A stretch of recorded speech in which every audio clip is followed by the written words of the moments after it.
Members of the jury, you're about to begin your final duty, which is to decide the factual issues of this case. Before you do so, however, I'm going to instruct you on the law. It was obvious to me throughout this trial that you have faithfully discharged your duty, which was to listen carefully to all the evidence and to observe each of the witnesses. I now ask you to give me that same close attention as I instruct you on the law.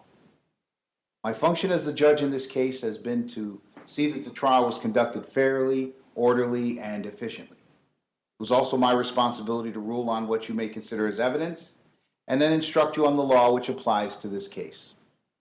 It is your duty as jurors to accept the law as I state it to you. You should consider all of my instructions as a whole. Not ignore any instruction or give special attention to one instruction above another. You must follow the law as I give it to you, whether you agree with it or not.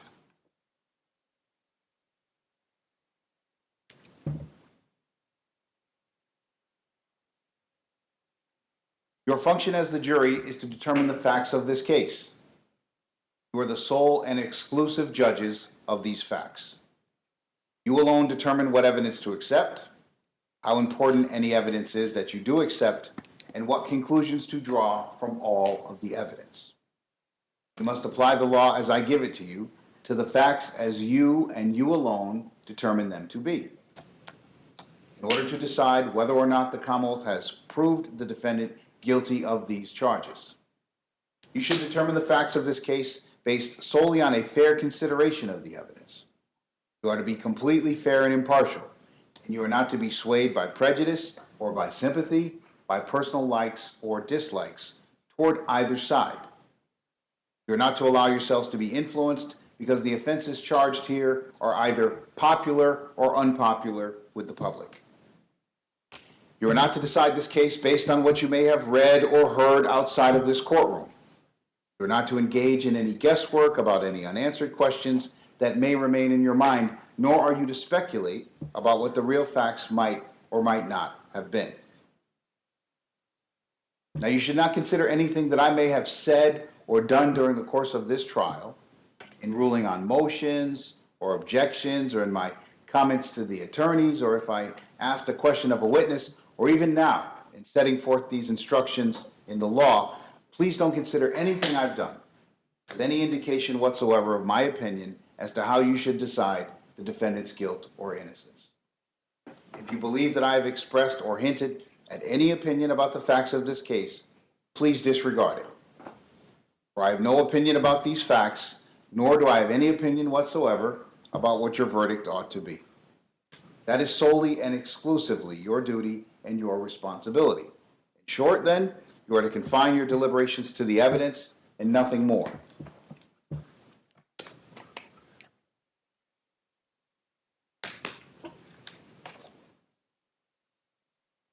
Now, it was the duty of both of the lawyers in this case to object when the other side offered evidence, which that lawyer believed was not admissible under our rules. They also had an obligation to ask to speak to me at judge's bench about questions of law, which the law then requires me to rule on out of your hearing. We call those sidebar conferences. Now, the purpose of such objections and rulings and sidebar conferences is not to keep relevant information from you. In fact, it's just the opposite. Instead, it's to make sure that what you hear is indeed relevant to the case, that the evidence is presented to you in such a way that it gives you a fair opportunity to evaluate its worth. So again, you should draw no inference, either favorable or unfavorable, to either attorney or their respective side for objecting to proposed evidence or in asking me to make such rulings or even in requesting sidebar conferences. That is the function and the responsibility of the attorneys here. So you are to decide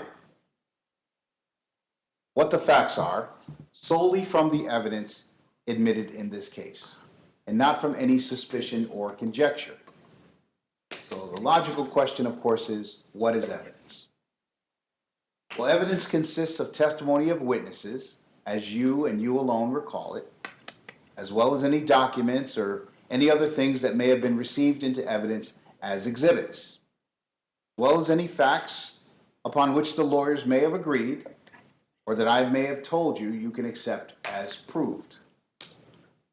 Of course, the quality or strength of the proof is not to be determined by the sheer volume of evidence nor by the number of witnesses.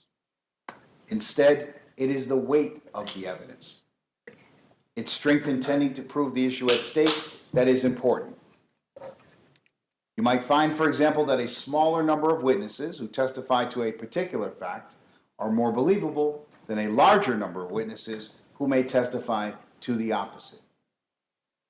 Now, some things that occur during a trial are not evidence, and you may not consider them as evidence when you decide the facts of this case. The complaint itself is not evidence. A question that's put to a witness is never evidence. Only the answer is evidence. Also, you may not consider any answer that I may have struck from the record and then told you to disregard. Do not consider such answers. They are not evidence. You may not consider any item that was simply marked for identification, but then not received into evidence as an exhibit.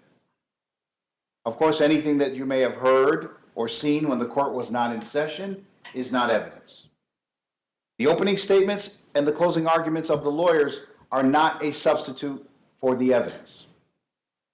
They are only intended to assist you in understanding the evidence and the contentions and the positions of the parties. My instructions and anything that I may have said in passing during this trial, of course, is not evidence. And if your memory of the testimony differs from the attorney's or even mine, you are to follow your own recollection. Consider then the evidence as a whole.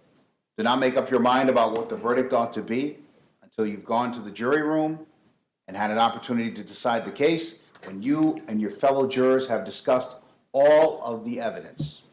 You'll keep an open mind until then. Now, there are two types of evidence which you may use to determine the facts of a case: direct and circumstantial evidence. You have direct evidence where a witness testifies directly about the fact that is to be proved, based on what they may have seen or heard or felt with their own senses. There, the only question is whether or not you believe the witness. But you also have circumstantial evidence. This is where a witness cannot testify directly about the fact that is to be proved, but you are presented with evidence of other facts, and then you are asked to draw reasonable inferences from those facts about the fact that is to be proved. So let me give you an example. Your child may tell you one morning that they see the mailman at your mailbox. This, of course, is direct evidence that the mailman has been to your home. On the other hand, your child may tell you only that they see mail in your mailbox. This is what we call circumstantial evidence. It is circumstantial evidence that the mailman has been to your home. No one has seen them, but you can reasonably infer that they've been there because there's mail in your mailbox.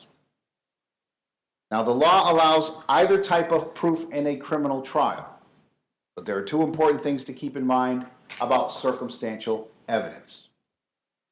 The first thing is that you may draw inferences and conclusions only from facts that have been proved to you. The second rule is that any inferences or conclusions that you draw must be reasonable and natural, based on your own common sense and experience of life. In a chain of circumstantial evidence, it is not required that every one of your inferences and conclusions be inevitable.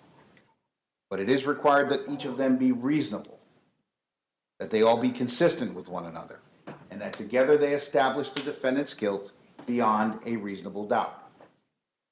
If the Commonwealth's case is based solely on circumstantial evidence, you may find the defendant guilty, but only if those circumstances are conclusive enough to leave you with a moral certainty, a clear and settled belief that the defendant is guilty and that there is no other reasonable explanation of the facts as proven.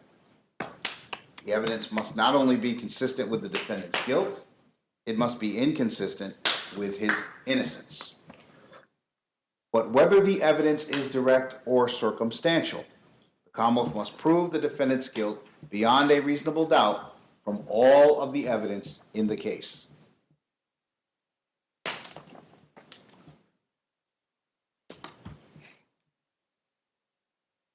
Now, it's your duty to decide any disputed questions of fact. In order to do so, you will have to determine which witnesses to believe and how much weight to give their testimony. You should give the testimony of each witness whatever degree of belief and importance that you judge it is fairly entitled to receive. You are the sole and exclusive judges of the credibility of witnesses. And if there are any conflicts in the testimony, it is your function to resolve those conflicts and to determine where the truth lies. You may believe everything a witness says, or only part of it, or none of it. Not believe a witness's testimony that something happened, of course, your disbelief is not evidence that it did not happen. When you disbelieve a witness, it simply means that you must look elsewhere for credible evidence on that issue. In deciding whether to believe a witness and how much importance to give that witness's testimony, you must look at all the evidence, drawing on your own common sense and experience of life. Often it may not be what a witness says, but how they say it that may give you a clue as to whether or not to accept their version of an event as believable. You may consider a witness's appearance and demeanor while on the stand, their frankness or lack of frankness in testifying, whether their testimony is reasonable or unreasonable, probable or improbable. You may also take into account how good an opportunity they had to observe the facts about which they testify, the degree of intelligence they show, and whether or not their memory seems accurate. You may also consider their motive for testifying, whether they display any bias in testifying, and whether or not they have any interest in the outcome of the case. Now, you may have noticed in this trial that the defendant did not testify. The defendant has an absolute right not to testify, since the entire burden of proof in this case is on the Commonwealth to prove that the defendant is guilty. It is not up to the defendant to prove that they are innocent. In fact, the fact that the defendant did not testify has nothing whatsoever to do with the question of whether or not he is guilty or not guilty. So you are not to draw any adverse inference against the defendant because he did not testify. You are not to consider it in any way or even discuss it in your deliberations. You must determine whether the Commonwealth has proved its case against the defendant based solely on the testimony of the witnesses and any exhibits. Now, in this matter, the defendant is charged with operating a motor vehicle while under the influence of intoxicating liquor. In order to prove the defendant guilty of this offense, the Commonwealth must prove three things beyond a reasonable doubt. First, that the defendant did operate a motor vehicle. Second, that the defendant did so on a public way. Third, that while operating the vehicle, the defendant was under the influence of intoxicating liquor.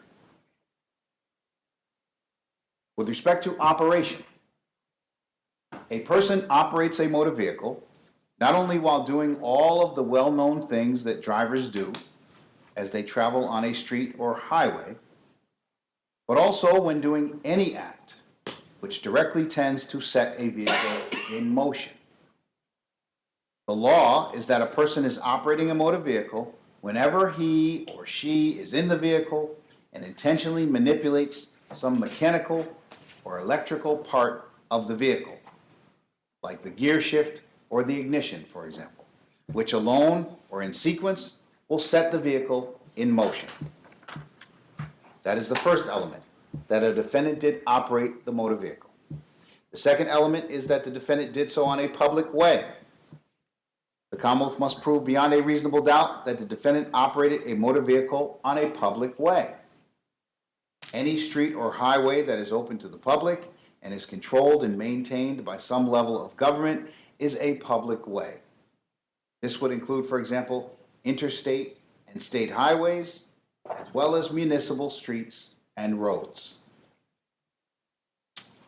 In determining whether any particular street is a public way, you may consider whether it has some of the usual indicia of a public way. For example, whether it is paved, whether it has street lights, street signs, curbing, and fire hydrants. whether there are buildings along the street, whether it has any crossroads intersecting it, and whether or not it is publicly maintained.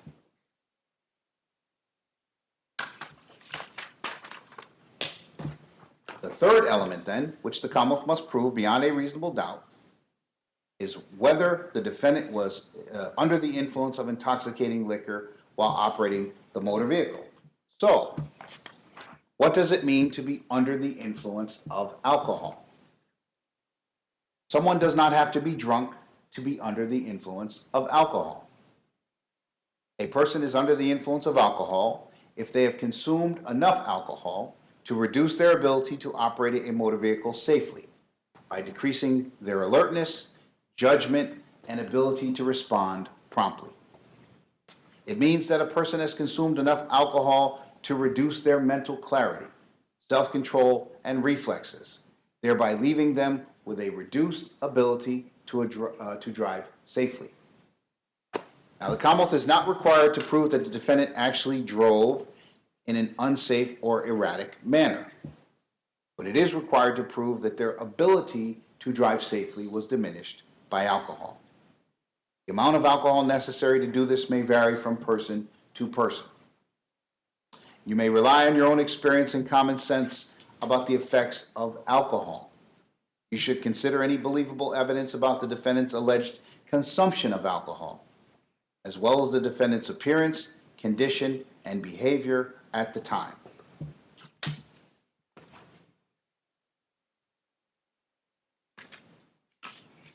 So again, there are three things that the Commonwealth must prove beyond a reasonable doubt. One, that the defendant did operate a motor vehicle. Two, that the defendant did so on a public way. And three, that while the defendant was operating the vehicle, he was under the influence of intoxicating liquor. If the Commonwealth has proved all three things beyond a reasonable doubt, you should return a verdict of guilty. If the Commonwealth has failed to prove one or more of these elements, again, if they have failed to prove one or more of these elements beyond a reasonable doubt, then you must return a verdict of not guilty. Now, during the course of the trial, you may have heard testimony of an opinion about the defendant's sobriety. Ultimately, it is for you as the jury to determine whether the defendant was under the influence of alcohol according to the definition I have provided you. You may consider, however, any opinion you have heard, and you may accept it or reject it.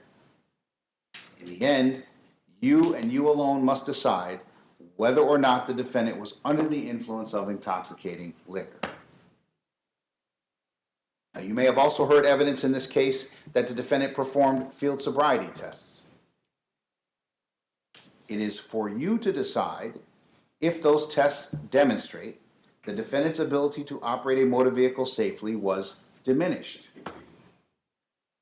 It is for you to determine whether or not to rely on this evidence. You may accept it or reject it, and you may give it such weight as you believe it deserves.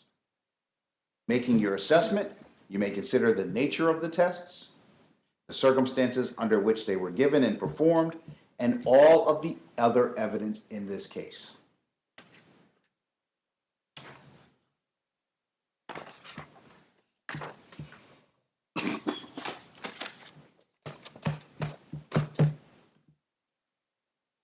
We're almost finished. The complaint against the defendant is only an accusation. It is not evidence. The defendant has denied that he is guilty of the crimes charged in this complaint. The law presumes the defendant to be innocent of all charges against him. This presumption of innocence is a rule of law. It compels you to find the defendant not guilty unless and until the Commonwealth has produced evidence from whatever source that proves to you that the defendant is guilty beyond a reasonable doubt. This burden of proof never shifts. The defendant is not required to call any witnesses nor produce any evidence since he is presumed to be innocent. The presumption of innocence stays with the defendant unless and until the evidence convinces you unanimously as a jury that the defendant is guilty beyond a reasonable doubt. It requires you to find the defendant not guilty unless his guilt has been proved to you beyond a reasonable doubt. Your verdict, whether it be guilty or not guilty, must be unanimous. Finally, the burden is on the Commonwealth to prove beyond a reasonable doubt that the defendant is guilty of the charges made against him. So what is this proof beyond a reasonable doubt? The term is often used and probably pretty well understood, though it is not easily defined. Proof beyond a reasonable doubt does not mean proof beyond all possible doubt, for everything in the lives of human beings is open to some possible or imaginary doubt. A charge is proved beyond a reasonable doubt if, after you have compared and considered all of the evidence, you have in your minds an abiding conviction to a moral certainty that the charge is true. When we refer to moral certainty, we mean the highest degree of certainty possible in matters relating to human affairs, based solely on the evidence that has been put before you in this case. I have told you that every person is presumed to be innocent until he or she is proved guilty, that the burden of proof is on the prosecution. If you evaluate all the evidence and you still have a reasonable doubt remaining, the defendant is entitled to the benefit of that doubt and must be acquitted. It is not enough for the Commonwealth to establish a probability, even a strong probability, that the defendant is more likely to be guilty than not guilty. That is not enough. Instead, the evidence must convince you of the defendant's guilt to a reasonable and moral certainty, a certainty that convinces your understanding and satisfies your reason and judgment as jurors who are sworn to act conscientiously on the evidence. This is what we mean by proof beyond a reasonable doubt. That's it.